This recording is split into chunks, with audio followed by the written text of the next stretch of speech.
हरदेव जोशी राजकीय कन्या महाविद्यालय में हम सभी आयुक्तालय के आदेशानुसार उस महान व्यक्तित्व पर जो आदेश में है भाषण, क्विज, निबंध, शॉर्ट वीडियो निर्माण और चर्चा, वाद विवाद, इतनी प्रतियोगिताओं का आयोजन कराना है।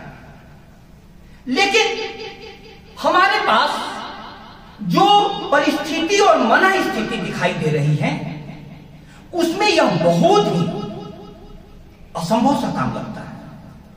लेकिन मैं अपने शिक्षकों पर गर्व और गौरव करता हूं कि उनके सहयोग से आज यह कार्यक्रम आगे की ओर बढ़ रहा है।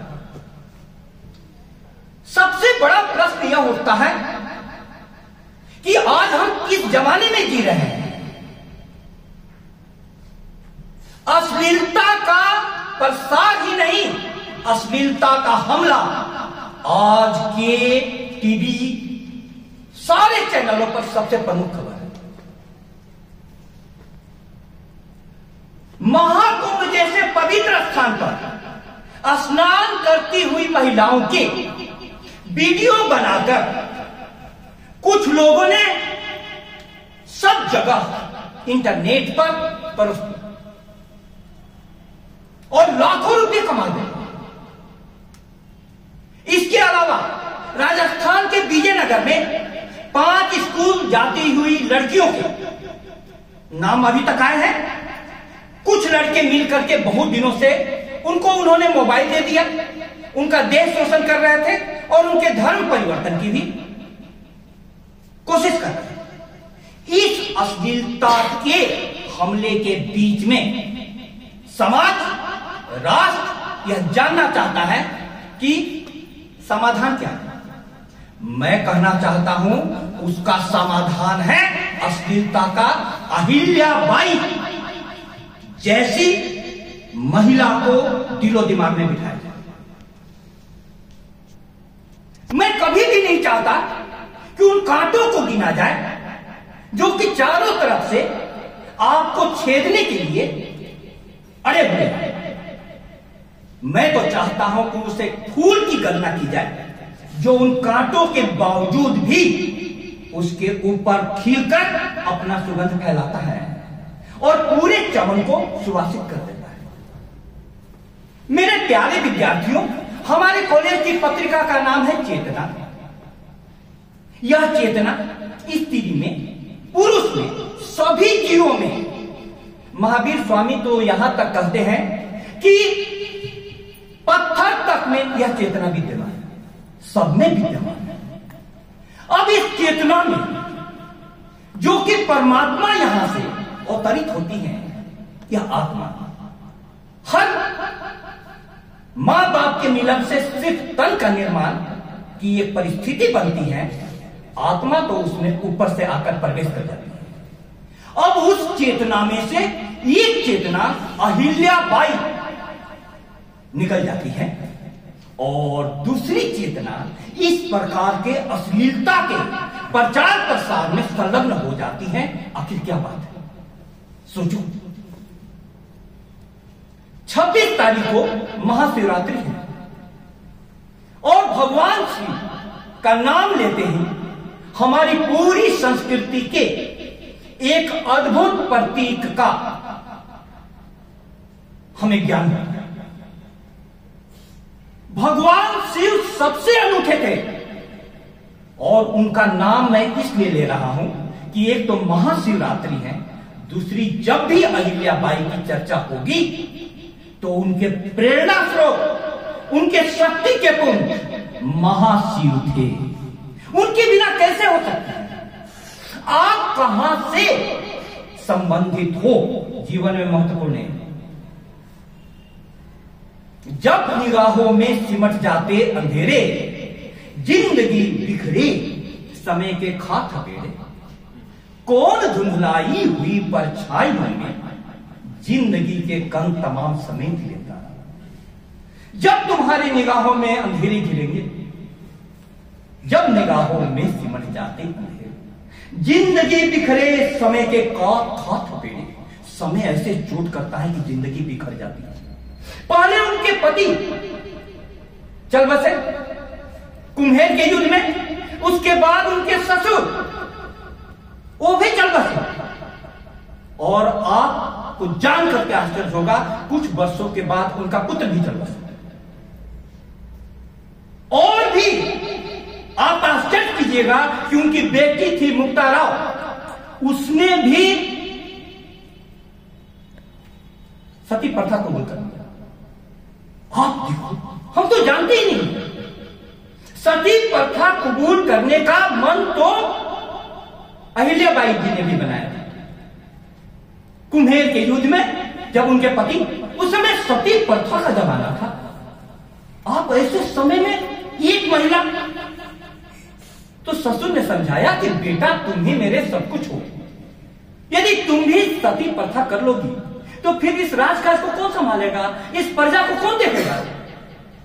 एक चुनौती मिली, एक आवाज मिली, और अहिल्याबाई ने अपना मन बदल लिया। अहिल्याबाई ने अपना मन बदल लिया। जब निगाहों में सिमट जाते अंधेरे, जिंदगी बिखरे समय के खाट थपेड़े, कौन धुंधलाई हुई परछाइयों में जिंदगी के कण तमाम समेट लेता। कोई परमात्मा है जो जिंदगी के आपके सारे बिखरे हुए कण को समेट लेता है। मंच पर आसीन डॉक्टर विजय सिंह सर, संगीत विभाग के सचदेवा सर, गणित शास्त्र विभाग के मनोज कुमार सर, और बाहर से समाज के प्रतिनिधि के रूप में पधारे हुए राहुल सर, एवं हमारी छात्राएं जिन्होंने प्रतियोगिता में भाग लिया, एवं प्रिय विद्यार्थी। मैं कहना चाहता हूं कि किसी भी चीज की पृष्ठभूमि तुम देखो कैसा है जीवन। सूखते जब जिंदगी के स्रोत सारे, धार से कटते चले जाते किनारे, कौन दृढ़ विश्वास इन तन्हाइयों में जिंदगी को हर सुबह हर शाम देता। सारे जिंदगी के स्रोत सूख जाते हैं। इतना दुख किसी के भी जीवन में आया होगा? मुश्किल कहानियों में मिल सकता है। अहिल्याबाई के जीवन में जितना दुख आया एक कहानियों में मिल सकता है, लेकिन ये हकीकत है। उसमें अहिल्याबाई की चेतना महाकाल से जुड़ गई। आप आश्चर्य कीजिएगा, सारी राजज्ञा पर वे अपना नाम नहीं लिखती थी, शिव शंकर, शिव शंकर लिखती थी। क्यों? अयुक्तम स्वामिनो युक्तम, युक्तम निचस्य दूषणम, अमृतम राहुवे मृत्यु विषम शंकर भूषणम।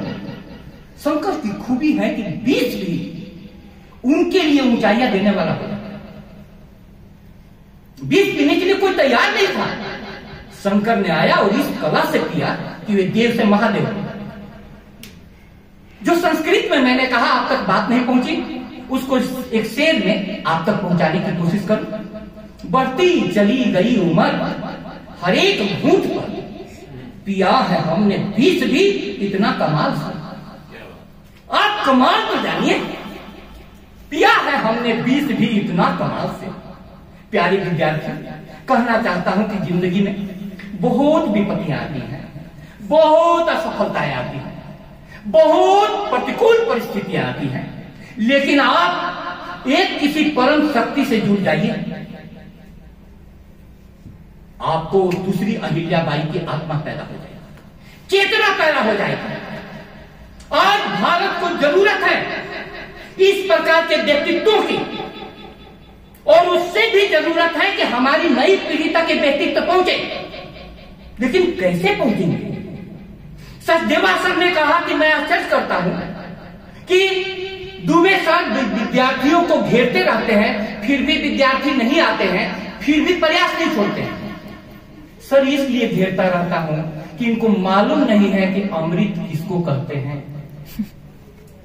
भारतीय संस्कृति कहती है कि शुरू में तुमको जो विष के समान लगे और बाद में अमृत साबित हो। वो कैसे देखेंगे यहां के विद्यार्थी? इनको तो गप्पे लड़ाना, बाहर में बैठना और किसी भी मोबाइल में ऐसे जोक या ऐसे उल्टी सीधी बातें देखना, उसका स्वाद लग गया है। यद्दग्रे विस्मिव परिणामे अमृतोपमम तत्सुखम सात्विकम प्रोक्तम आत्मबुद्धि प्रकाश। जो शुरू में विष के समान लगे लेकिन बाद में अमृत साबित हो, उसको हमारी संस्कृति ने सात्विक सुख कहा। हाँ। सात्विक सुख, और उसका पहचान क्या होगा? आत्मा और बुद्धि प्रकाशित होगा। तुम लोग तो हमें मौका नहीं दे रही हो अपने दिलो दिमाग में प्रवेश करने का। कैसी समा बांधी सजेवा सर, हाँ? और क्या गहराई की बातें की विजय सिंह सर ने। लेकिन हमारा हालात, हमारी सुनने वाले श्रोता, कोई बात नहीं, मैं संख्या पर नहीं जाता। और भारत को किसकी जरूरत है? अहिल्याबाई की। क्यों? क्योंकि अहिल्याबाई का दर्शन अनूठा था। दर्शन अनूठा था। विश्व की सभी भाषाओं में प्राचीनतम भाषा के रूप में संस्कृत है, और संस्कृत का पहला विषय था दर्शन, दर्शन, दर्शन। उस दर्शन की इतनी जरूरत है आज, और अहिल्याबाई ने वो दर्शन साक्षात रूप में दिखाई देता है। सबसे पहले उनका ले लीजिए राजनीतिक दर्शन। राजनीतिक दर्शन, उस समय के जितने भी राजा थे वे सारे अपने राज्य के विस्तार में सबसे ज्यादा समय, श्रम और आहुतियां देते थे। राज्य का विस्तार करना है। लेकिन अहिल्याबाई ने अपना राजनीतिक दर्शन बदला कि नहीं, राज्य का विस्तार नहीं, सुरक्षा और शांति। जितने हैं हम उसी की सुरक्षा करेंगे, शांति से रहेंगे।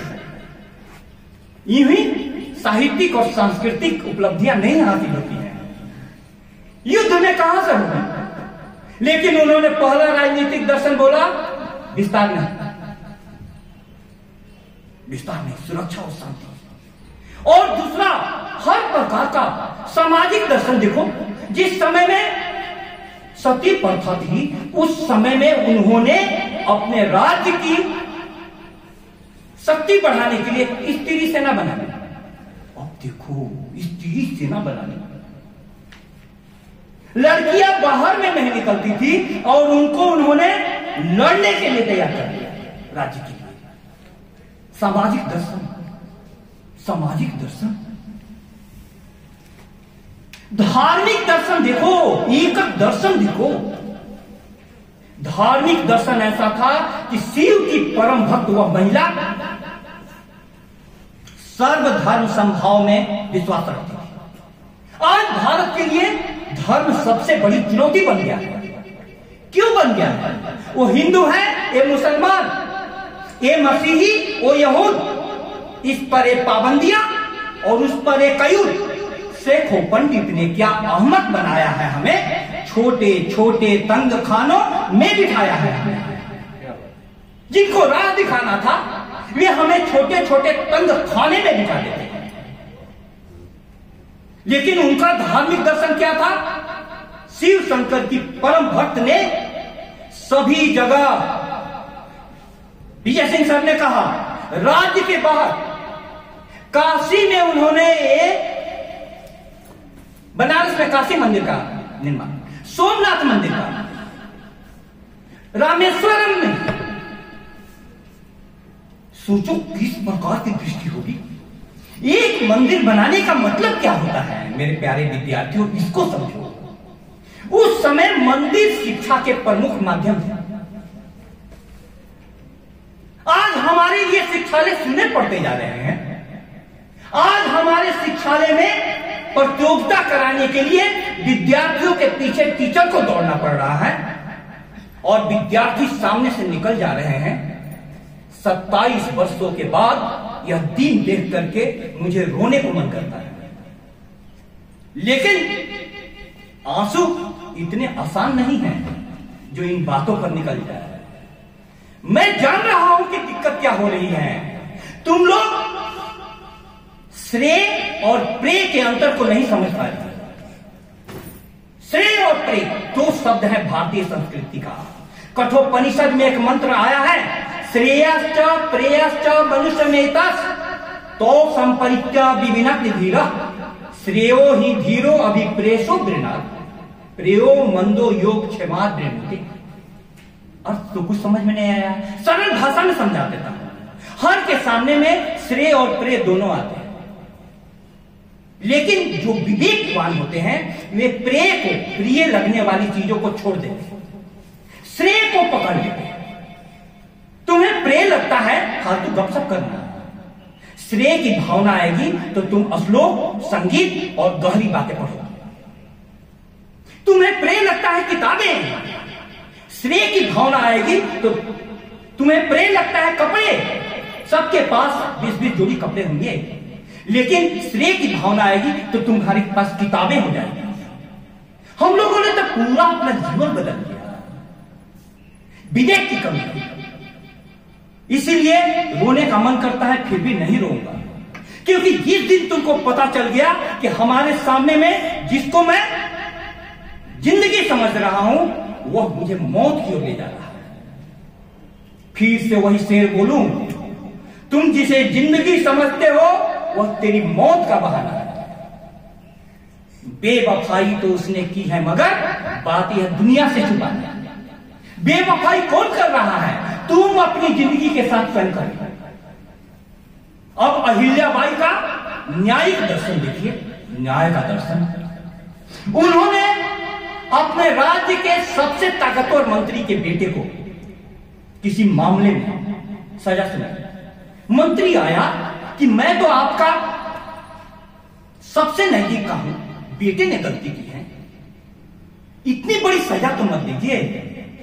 अहिल्याबाई ने कहा कि जब भी मैं न्याय करती हूं तो यह नहीं देखती हूं कि सामने वाला कौन है, मैं यह देखती हूं कि सामने वाले ने कौन सा अपराध किया है। और भगवान भी परीक्षा लेता है। कुछ दिनों के बाद उनके बेटे के रथ से टकराकर एक गाय का बछड़ा मर गया और यह मामला आया रानी के पास। रानी ने कहा, उनकी पत्नी को बुलाया, अपनी बहू को। रानी ने आदेश दिया कि इनको भी उसी जगह पर बैठा करके इनके ऊपर रथ चढ़ा दिया। बेटे कोई हिम्मत करे, बेटे को बांध कर करके उसी जगह पर बिठा दिया गया और कहा गया कि रथ चढ़ाओ। कोई तैयार नहीं हुआ। अंत में स्वयं रानी बैठ गई रथ को हाँकने के लिए। एक गाय, उसी बछड़े की मां गाय आकर के खड़ी हुई, हटे ही नहीं। रानी ने कहा, क्या संकेत क्या है? उस समय संकेतों की भाषा बहुत समझी जाती थी।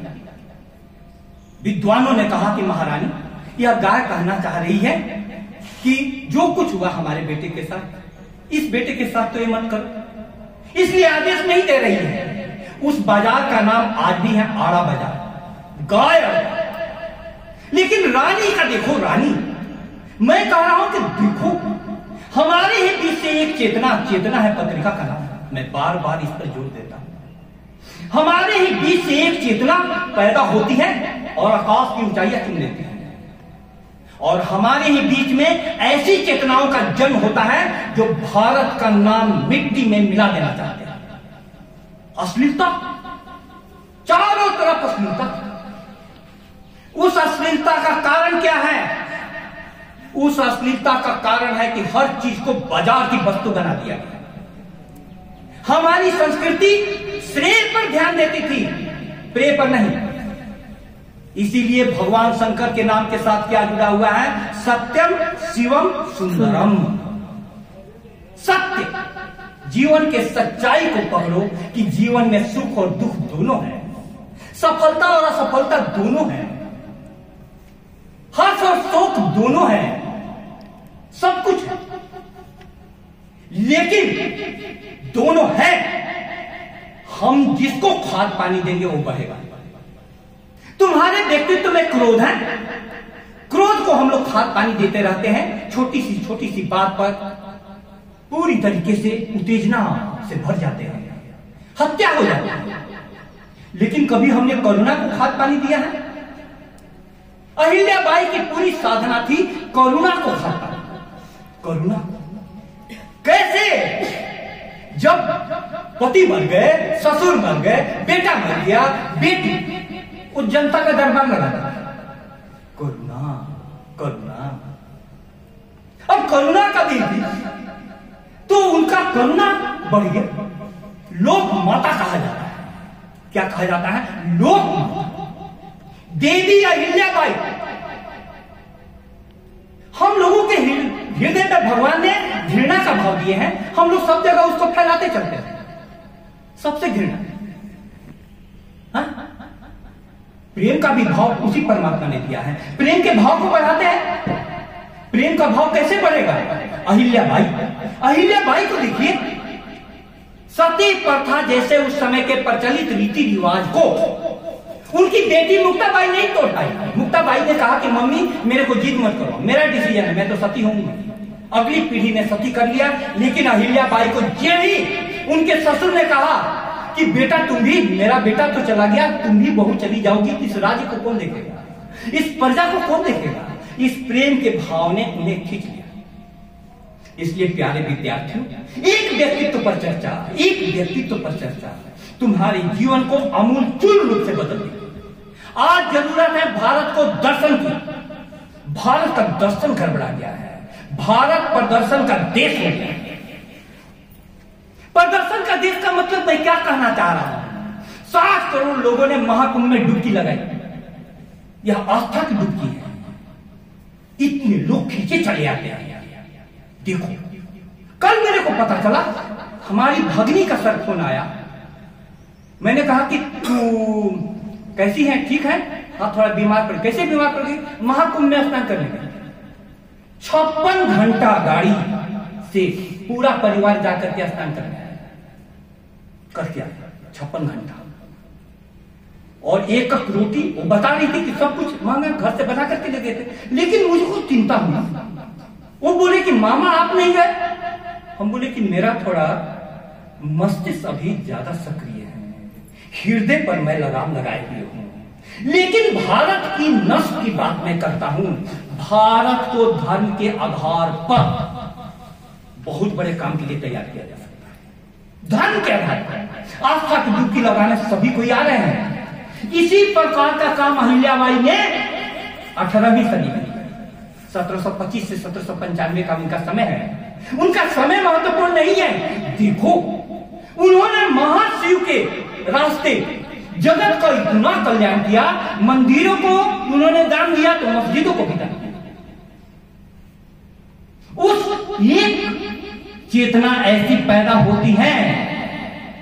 दूसरी अहिल्या को हम जानते हैं। कौन सी अहिल्या? गौतम नारी साप दशा उपल देहु धरधीर चरण कमल रज चाहती कृपा करो रघुवीर। उस अहिल्या को जानते हैं। ये अहिल्या अभी अभी हमारे समय में पैदा हुई है। इस अहिल्या को यदि हम दिलो दिमाग में अपने बैठाएंगे और अपनी चेतना की पुकार ऊंचाई तक किसी ऊंचे आदर्श से जुड़ेंगे, चाहे वो परमात्मा शिव शंकर हो या तुम्हारे शिक्षक हो या तुम्हारे समाज का कोई आदमी हो, ऊंचाइयों से तो जुड़ो, ऊपर की ओर तो आंखें उठाओ। आज की स्थितियां यह हो गई है कि ऊपर अंतरिक्ष में कौन है? वैज्ञानिक सर सुनीता विलियम्स। कभी उठती नहीं थी नजरें और आसमां के पार है। कभी बंद कमरों में थी दुनिया, आज मुट्ठी में संसार है। आज मुट्ठी में संसार विज्ञान ने महिलाओं के कर दिया है। मैं पूछना चाहता हूं कि अहिल्याबाई जैसी चेतना कैसे पैदा होगी, कब पैदा होगी? बहुत बहुत धन्यवाद।